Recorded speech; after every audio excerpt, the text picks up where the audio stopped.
So Zenzo is finally back. We can't say for sure because knowing Zenzo and his actions, but possibly he may be taking place in this war. But his first priority is to protect Soyo Hime and her guardian from any danger that can be happening in this war. Now we did find out that the Liberation Army is just an arsenal for Yutaro. We find out that like they didn't come here to defeat the Tendo Shu, because the Tendo Shu just lost any type of value, any reason they had with Yusuro, because Yusuro is using anything. It's like he's playing a game of chess. He moves the pieces at his will. So basically, you almost say the Liberation Army. He made it that the Liberation Army goes on planet Earth, and they cause that little mess, so-called, trying to protect him from the Tendo Shu, and it could cause conflicts with the humans there, and if humans can, try to get back at them for, hurting them. So even if you're trying to protect them, the way you're doing it is wrong, and they're not gonna like that, so they're gonna retaliate. So now it's back and forth, and then we see where Ensho, the guy that appeared in the last chapter, I'm sorry if I mispronounced his name or something of that, he's talking about how this is like a sacrificial ceremony. This is not even a war anymore. This is a sacrificial ceremony. And it's just like a whole mess. And then we see where Yutaro is coming. He's coming out of the flames. This is not the first time we see him coming out of flames or smoke. And Gintoki is ready to launch an attack on him, but he's stopped by like a dead person. Now we find out like, Yusuro is alive, he's immortal. So he has, the Altana blood in him, and it's very hard to kill him. This guy has lived over 500 years. So what he's doing is he's using dead Tendo Shu and Liberation Army members, and he's giving them like a drop of his blood, and they're just coming back to life. They're like zombies. They can't die. Or probably they're worse than zombies. They're like, no matter how much you chop off their heads, you splatter them, you cut them in half, they are coming back to life. It's like you're watching dead people. It's like a horror film that you're watching right now. Like, no matter how much you try to take these guys down, they cannot stop.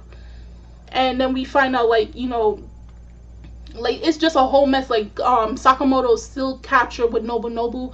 I can assume possibly that Katsura is gonna come to save them, but like at this point we don't know what's going to happen. We don't know where Katsura is after the negotiations that has happened.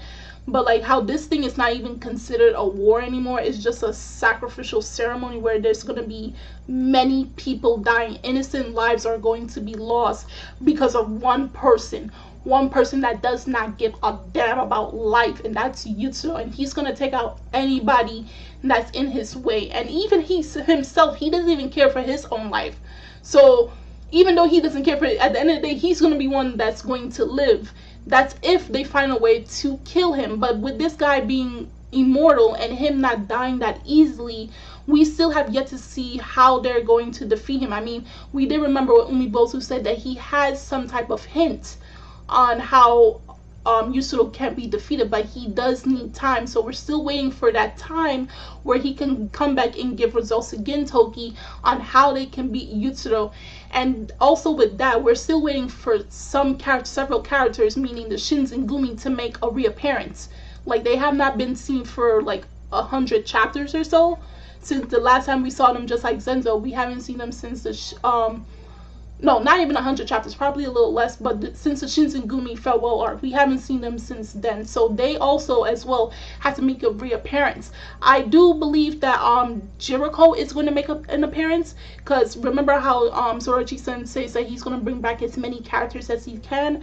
I believe him and his daughter, I forgot her name at the moment, but his daughter may make a reappearance to, aid Gintoki. So we're going to see a lot of badass characters coming in and, trying to defeat this menace. Because it's a slaughterhouse, and we're seeing dead people rising up.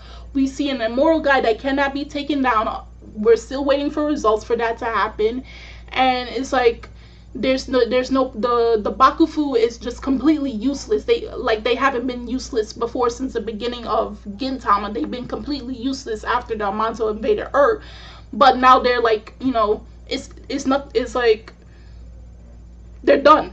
They cowered and they ran away, and now we don't even have, like, the government is completely shit at this point. They are completely shit. We do not even have a government anymore. That's how terrible this situation is. And you know, if this continues to spread from Edo, it's going to come spread out of Japan and in other parts of the world, and it's just, it's a really bad situation that's happening right now. It's just, it went from bad to worse. So we don't know how things are going to happen. At the end of this chapter, we see where Gintoki is telling Yuzuru that he's going to use his sword to beat him and the Liberation Army. So we're going to see how that is going to play out. So if you saw this chapter of Gintama, chapter 603, tell me in the comment section below and how you felt about this chapter. What are your thoughts for chapter 604? What are your hopes for several characters that may be making reappearances, and what you hope they will bring to the table in order to end this war on Edo, Japan? So I'm Kimi-chan of Anime Legends Podcast. The links are in the description box. You guys can go check that out, and I will see you guys later. Bye!